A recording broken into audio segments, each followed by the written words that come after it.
Hello আসসালামু আলাইকুম বন্ধুরা, আজকে আমরা মাটির চুলায় দই বানাবো। তার জন্য আমি 3 কেজি পরিমাণ দুধ নিয়ে নিয়েছি।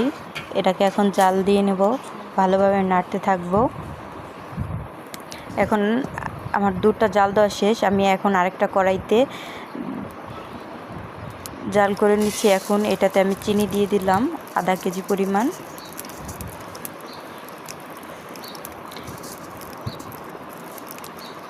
চিনি দেওয়া হয়ে গেছে। এখন এটা নাড়তে থাকবো।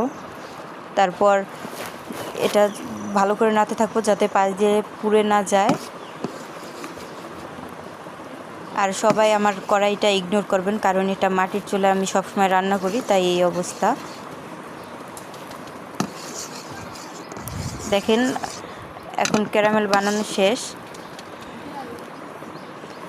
এখন আমি কড়াইতে একটু প্রথমে দুধ দিয়ে নেব যাতে আর ক্যারামেলটা জমে না যায়।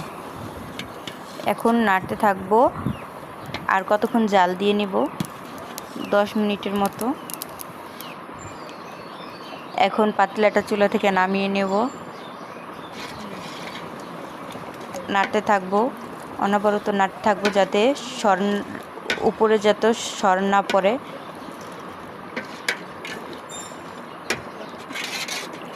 নাড়তে নাড়তে হালকা ঠান্ডা করে নেব যাতে আমার হাতে সয় ওরকম।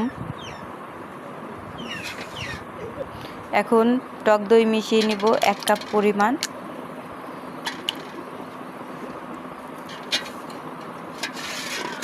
এখন নাড়তে থাকবো, নাড়াচাড়া দিয়ে ভালো করে মিশিয়ে নেব যাতে টক দই দানা দানা না থেকে যায়।